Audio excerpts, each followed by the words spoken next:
Hello everyone, this is Ryan Bernard, Game Director on Tom Clancy's The Division.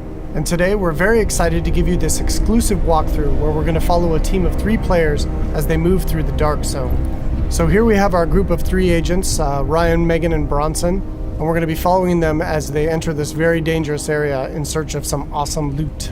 Ryan is set up as the healer for the group, so he's got support skills loaded with Pulse and Healing Grenade. Megan is DPS, so she's got the Seeker Mine and Sticky Bomb loaded up. And Bronson's going to be taking the brunt of the punishment, so he's got Pulse as well and the turret, so he can keep the attention of the enemies during firefights. After the virus broke out, the Dark Zone was originally set up as a quarantine zone in the middle of Manhattan to contain the sick. But things rapidly went out of control, and there was a massive blackout and the military had to evacuate.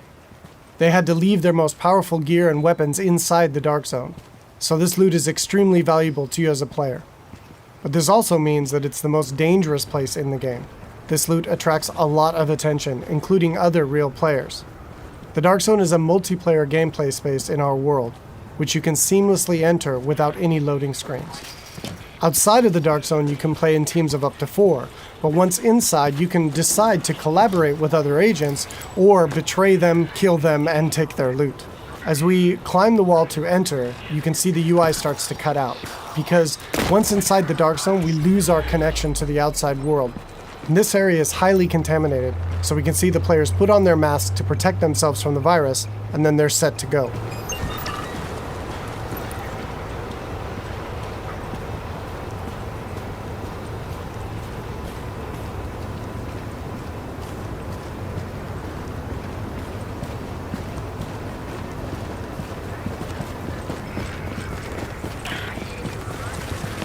Okay, now we see our group is coming up on some enemies up ahead. As we get closer, we can see that these are actually part of the Rikers faction. And this is a group of convicts which, after the virus broke out, escaped the prison and have flooded into Manhattan to take advantage of the chaos.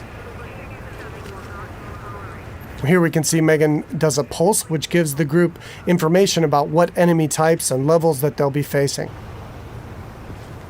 And then we can engage.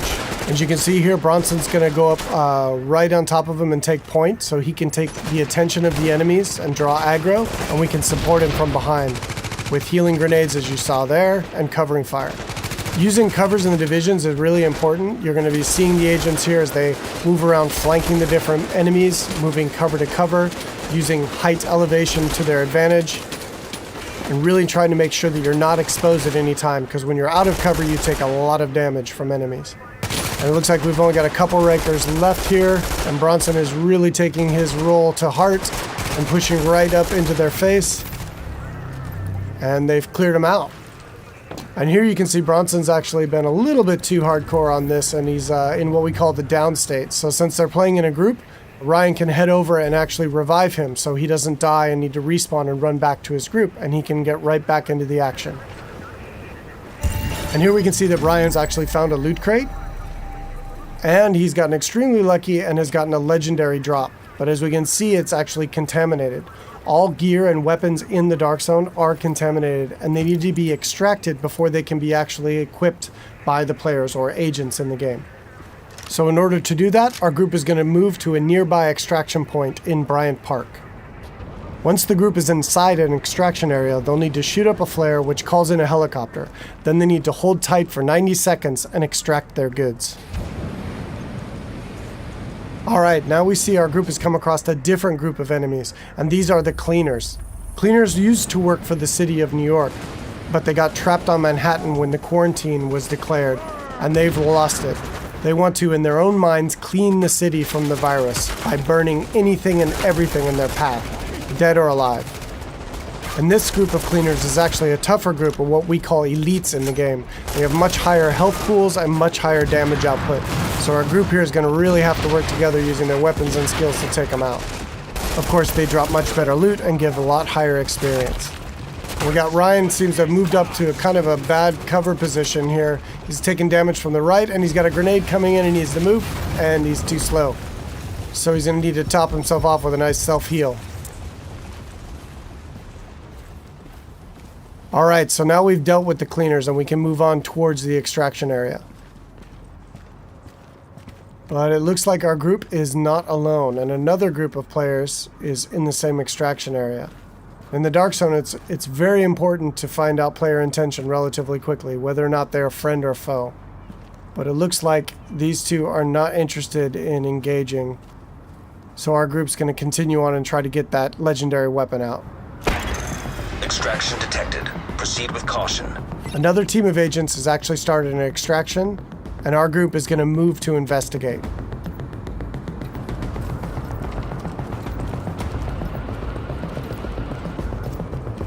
And as they come around, we do indeed see that an extraction is taking place, and they got about a minute left on their timer before the helicopter shows up. But we don't see the extracting team.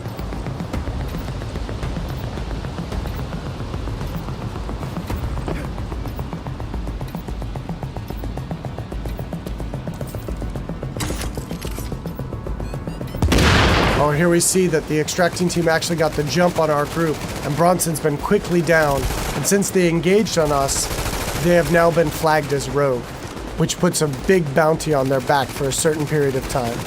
Luckily, Bronson was able to make it back to our group, and we were able to quickly revive him and get him back up into the fight. And now we've got some PvP chaos happening. And here we see Ryan throws out another healing grenade to heal up both of his teammates as they're flanking around to the left to try to get better position on these rogue agents.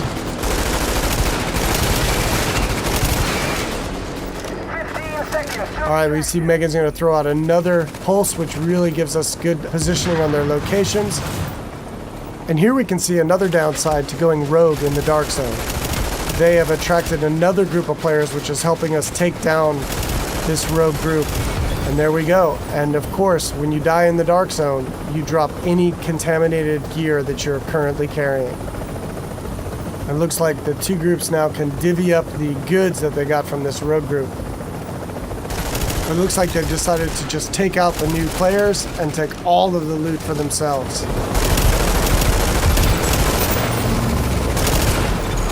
You're attacking friendly forces. Rogue protocol initiated.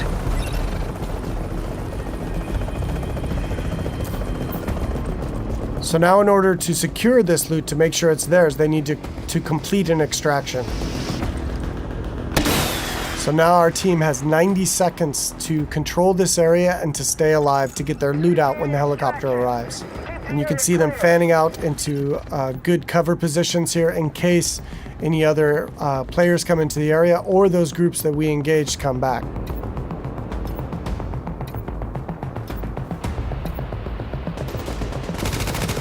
Which it looks like indeed they do. But now we're set up in really good positions here to be able to take them out.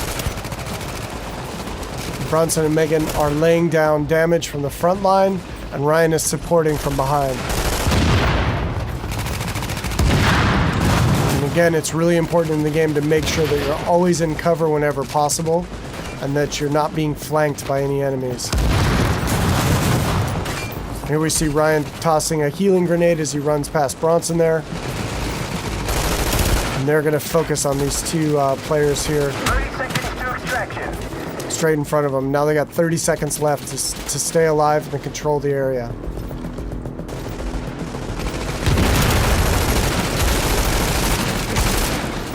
And that was some nice coordination there. It looks like a double kill coming off. All right, and they dealt with the other group yet again, and now the helicopters arrived. So they were able to survive and be able to get their loot out. And we'll head back to their base of operations.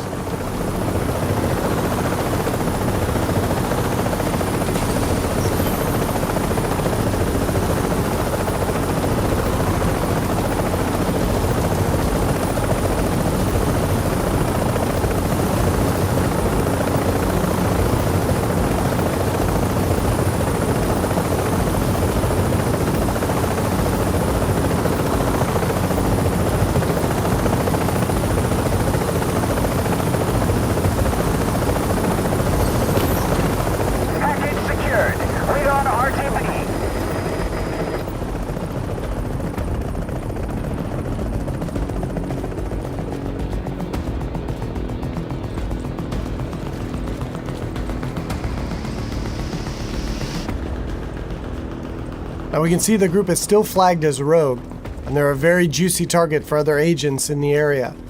So they really should leave this area quickly and decide where to head out to next.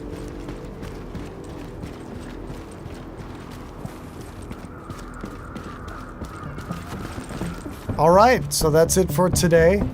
I hope you enjoyed a little glimpse into the gameplay inside the dark zone of Tom Clancy's The Division.